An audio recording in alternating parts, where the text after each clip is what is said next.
This is Mrs. Tyler here. We are going to refresh our memories. I'm talking about President Franklin D. Roosevelt's New Deal. We talked about relief, recovery, and reform in our notes. And I've got a page on the back side of that we need to look at before we can do our vocab too. So I'm going to show you some programs and you're going to tell me if it's providing the temporary relief, like when we talked about if you were in a severe accident or whatever and you might need a pain reliever to help deal with that immediate pain. It's not going to fix everything.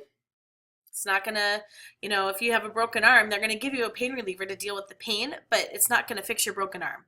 Okay, the long-term recovery is the next option. Maybe you need to stay in a hospital a little bit until you can get back on your feet. Okay, making sure that your basic needs are cared for in the meantime. Or sometimes we actually realize that there was something wrong that was causing the problem and we need to go in and make some permanent changes, like doing surgery. Okay, like making a new law that still might be in existence today, or an agency that exists today that's been permanent, to make sure that the depths of the depression, that we don't have that kind of massive downturn again. Okay, so I'm going to give you, we're going to do a practice round before we fill in our worksheet. The worksheet looks like this. It's on the back side of notes 4 that we did last week. So you're going to tell me, I'm going to show you a picture and you're going to tell me if it's relief, recovery, or reform for each one. So you just put like a check in the box or an X in the box, okay? All right, so here's the first one. This is our example one. This one's not on your worksheet.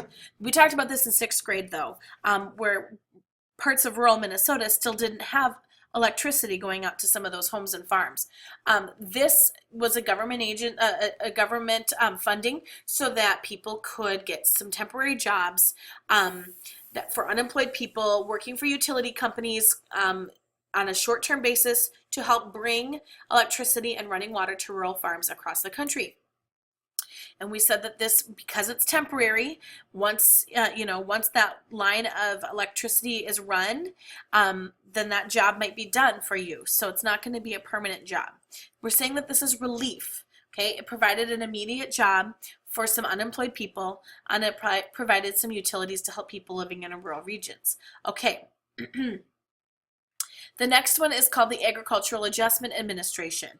When I see the word agriculture, I'm going to think of farmers, okay? This is making sure that farmers don't lose their farms. It protected farmers from price drops by providing crop subsidies to reduce production. We had talked about how overproduction, including food and crops, was a problem when you have too much of something and not enough people to buy it. You have overproduction and then the price drops really low. So this situation, the government paid farmers to not grow as much food so that the prices for crops remained stable. And this helped farmers to keep from losing their farms while the economy got back on its feet. So this is a little more long-term but not permanent, and it is recovery. All right, so mark that in your notes. Next up is something called the Civilian Conservation Corps, or the CCC. This temporarily hired about 250,000 young men to attend camps. Now, when I think of camp, I think of being out in the wilderness and doing going camping in like a state park or a national park, and that's kind of what was going on, except these men are being paid to be there, and they're not just camping, they're actually doing reforestation and conservation work for the environment. Think of camping though, CCC, and conserving the environment. This is not going to be in your town. This is going to be out near a national park or a state park or a wildlife preserve, okay? So this is only for a couple weeks at a time. You didn't live there forever. It's not permanent. It is an immediate and temporary job, and it's not even going to last a whole year. It's a couple months at a time. Okay, so we're saying that this is relief. Okay, get some people out and working, doing some things, and it's also helping the environment at the same time. The next one is the Civil Works Administration, the CWA. This is Kind of similar, only instead of being out in the wilderness, this is in a city or a little town. Okay, maybe the mayor has some public works projects like, repairing the road or building a gazebo in a park, or maybe helping to fix some sidewalks. Okay, maybe some city beautification projects. Okay, so this is very temporary. It was like a week at a time here and there. There's only so many sidewalks you can patch up, right, in a town. So it's not permanent, it's very temporary, and we're calling this relief. Okay, the FDIC is the Federal Deposit Insurance Corporation. This is a federal agency that allows the government to insure bank deposits to prevent bank failures. Okay, we saw the bank failures, the people panicked trying to get their money out of the bank. We noticed that there were some problems in how the banking system was working, and we had to go in and fix those. So these laws and this agency still exists today. When I walk into my bank, I see a sticker that says FDIC on it, so I know that it is still in existence today. This was a permanent fix. Okay, so we're saying that this is reform. All right, the Tennessee Valley Authority, or TVA, was to build a dam along the Tennessee in the Tennessee Valley to help provide hydroelectric power. Okay, this is providing temporary jobs, but these jobs are not temporary like the CCC jobs were like a week at a time. This job is massive. It's huge. It's going to take years to complete, and it's going to take people with some pretty high skill. Like you're going to need some engineers and people of that nature to help make sure that this is functional. This is going to help a whole region get back on its feet. So we're saying that this is recovery. Okay. The Social Security Administration is the SSA, and this provided pensions and unemployment insurance and aid to people who could not work for whatever reason. Maybe they're too young, or maybe they're too old. Maybe they were born with a disability or became disabled and can no longer work. We needed to make sure that those people were not hungry and starving and off on the street and cast aside. We wanted to make sure that once you are too old to work anymore and incapable of working, that you had some money invested so that you could be cared for. And that's what Social Security does. Now, we all are given, as a citizen of this country, we are all given a Social Security card when we are born. And that once you start making money in this country, they start taking some of it from you before it's given to you, and it is put into Social Security. Okay, so that when you are older and retired, you can pull from that and you can get a check once you're too old to work. So because this still exists, we know that this is a permanent fix. It may not be perfect. There's some flaws with it, and we're still working out as a nation how to make sure that this keeps going. But for what we're talking about today, we need to know that it is reform. The Works Progress Administration, or the WPA, is similar to things like the CCA or the CPA because, or CWA, I mean, because it's very temporary, short-term jobs for young people just to get them kind of working for a day or two, maybe a week or two. But this is specifically for artists, okay, or construction folks.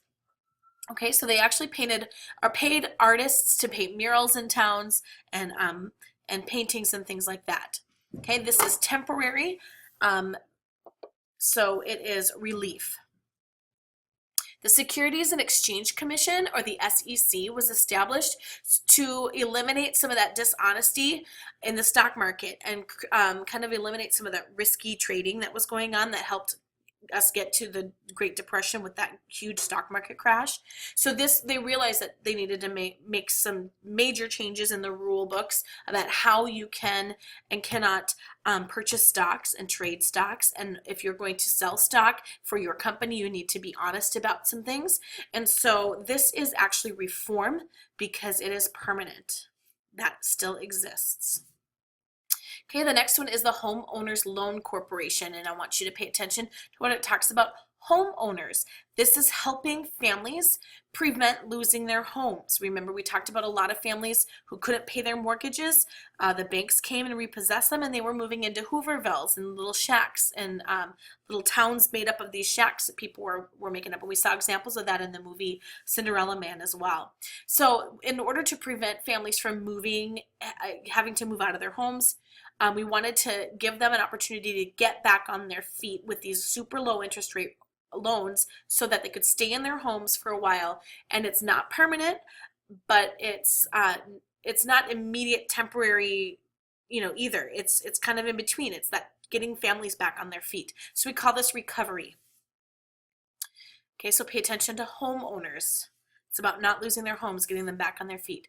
And the last one that's on your list is the Federal Emergency Relief Act, or FERA, F-E-R-A. The answer is kind of in the title, if you notice, but this is government funding to cities to provide emergency food for hungry people, soup kitchens and bread lines, so that unemployed people and their families could go get a free meal. Now this is going to wear off. You're going to need another meal the next day. Or if you're like my kids, you're going to need another meal an hour later. But so it's very temporary, and it's relief, trying to ease that immediate burden of where am I going to get another meal. Okay. So then there was a couple questions at the bottom of our page. True or false, the New Deal ended the Great Depression? The answer is false. It doesn't end the Great Depression. It helps us manage during the Great Depression. We talked about how the Great Depression officially truly ends once we enter World War II, and suddenly now we have more jobs than we have people able to work them. So that is what ends the Great Depression. And then the last question is, how many terms was Franklin D. Roosevelt elected as president? The answer is 4. Every president before him had kind of honored the 2-term example that George Washington had set. FDR didn't. Some people were irritated with that and thought that was kind of rude of him, and other people were really happy because they trusted him, and he kind of changed the way that we looked to the government. So we had been in a couple of different crises, and that we didn't want to change leaders at the time. So he was elected to 4 terms. Early in his 4th term, he ends up dying, and so he doesn't serve out all 16 years. It's a little more like 12 and a half. Okay, so now you have this assignment filled in on your notes page. You're going to use this to do the back side of your vocab too. So on the back side, there's this matching the New Deal, and what you need to do is you need to read each person's situation, and from this list, which is also over here, you need to decide which New Deal program works for their situation, and then remind us if it's relief, recovery, or reform. Okay, so let's do number 13 together. Mr. Smith is the mayor of a small town. He's looking for construction workers to repair the city's, roads and clean up the park area. This is going to be the CWA, because when we look down here, the Civilian Conservation Corps, this is like state parks, national parks. It's not in a city. This down here says quick city jobs, like repairing roads and bridges. This is going to be what Mr. Smith needs, and we already identified that it's relief. So over here, you're going to say it's relief. Okay, so and so forth. Number 14 is about Mr. Sawyer. He lost his job. The bank is threatening to repossess his house. We talked about one of these being for people who own homes and need to get back on their feet and be able to pay their mortgages. So we're going to look down here for, homeowners. HOLC. You're going to write HOLC down, and we already established that that is recovery. So you're going to want to mark off recovery there. Okay, Mrs. Graves wants to make sure her money is insured and protected before she trusts the banks again to open a savings account. We talked about banks. Over here, there was one we talked about banks, making sure that there's an insurance for your deposit into the bank. Okay, people's bank deposits. All right, so the FDIC is going to be what Mrs. Graves is going to use to make sure that she feels safe enough to put her money back in the bank. And that still exists today, so that is going to be reform. You're going to finish these out using this information that we just completed, and we're going to go ahead and correct our vocab tomorrow. So have an amazing day, and thanks for watching.